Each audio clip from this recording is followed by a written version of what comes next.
మూడో విడత ఎన్నికల ప్రచారానికి సీఎం జగన్ సిద్ధమవుతున్నారు. దీనికి ప్రణాళికలు రచిస్తున్నారు. ఇదే అంశానికి సంబంధించి మరిన్ని అప్డేట్స్ మా ప్రతినిధి శ్రీనివాస్ అందిస్తారు.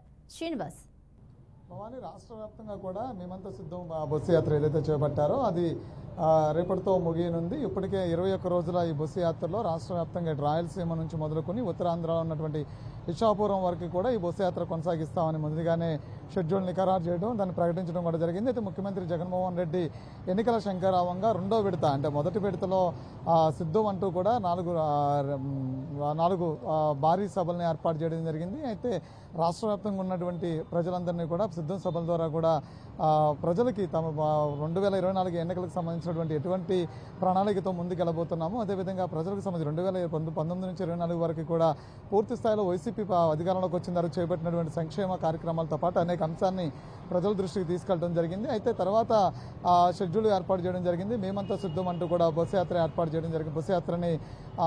మేమంతా సిద్ధం అంటూ బస్సు యాత్రని ఏర్పాటు చేయడం జరిగింది. ఈ బస్సు యాత్రలో కూడా రాయలసీమ నుంచి కూడా ఇప్పటి వరకు ఉత్తరాంధ్ర కూడా పర్యటన కొనసాగుతుంది. అయితే ఉత్తరాంధ్ర పర్యటన వరకు కూడా రాయలసీమ నుంచి ఉత్తరాంధ్ర వరకు కూడా పెద్ద ఎత్తున ఇది ప్రజాదరణ పొందిందని చెప్పుకోవచ్చు. అంతేగాని ముఖ్యమంత్రి జగన్మోహన్ రెడ్డి తన ఎన్నికల శంఖారావంలో భాగంగా కూడా ఇది రెండో యాత్రగా కూడా మనం చెప్పుకోవచ్చు. అయితే మూడో ఎన్నికల సన్నాహానికి కూడా సిద్ధం చేస్తున్నట్టు తెలుస్తుంది. ఈరోజు వైసీపీకి సంబంధించినటువంటి వైసీపీ సోషల్ మీడియాలో పనిచేస్తున్నటువంటి ఎవరైతే ఈ కోఆర్డినేటర్లు ఉన్నారో వాళ్ళందరితో కూడా ఈరోజు సమావేశం ఏర్పాటు చేయడం జరుగుతుంది. వైసీపీ సోషల్ మీడియాలో పనిచేసేటువంటి దాదాపుగా 600 మంది ఈరోజు సోషల్ మీడియా 175 నియోజకవర్గం సంబంధించి 600 సోషల్ మీడియా యాక్టివిస్టులతో కూడా ఈరోజు ముఖ్యమంత్రి జగన్మోహన్ రెడ్డి సమావేశం కానున్నారు. ఇది మధ్యాహ్నం వరకు కూడా భీమిలిలో జరిగినటువంటి రోడ్ షో ఉంది. రోడ్ షో తర్వాత వైసీపీలో పనిచేస్తున్నటువంటి సోషల్ మీడియాలో పనిచేస్తున్నటువంటి ఆర్గనైజేషన్ అందరితో కూడా ఈరోజు సమావేశం అవుతారు. ఈ 600 మందితో కూడా ఇప్పటివరకు ప్రభుత్వం పెట్టినటువంటి సంక్షేమ కార్యక్రమాలు, అదేవిధంగా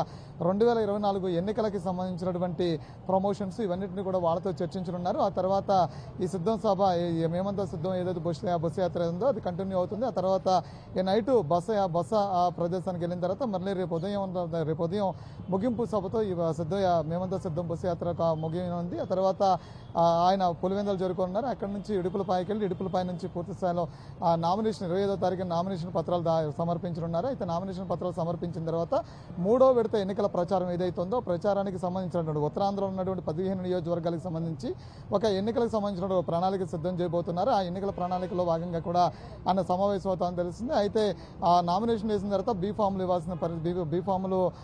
అభ్యర్థులకు ఇవ్వాల్సింది ఉంది. అయితే బీ ఫామ్లు కూడా 1-2 రోజుల్లో బీ ఫామ్లు కార్యక్రమాన్ని కూడా పూర్తి చేసి పూర్తి స్థాయిలో 175 నియోజకవర్గాల బీ ఫామ్లు ప్రక్రియ ఏదైతే ఉందో అది పూర్తి చేసిన తర్వాత ఇటు ఉత్తరాంధ్రలో ఉన్నటువంటి నేతలతో సమావేశం అవుతారు. ఉత్తరాంధ్ర నేతలతో సమావేశం అయిన తర్వాత పూర్తి స్థాయిలో మరొకసారి ఆయన రాష్ట్రం అంతా కూడా ఎన్నికలకి సంబంధించినటువంటి మూడో ఎన్నికల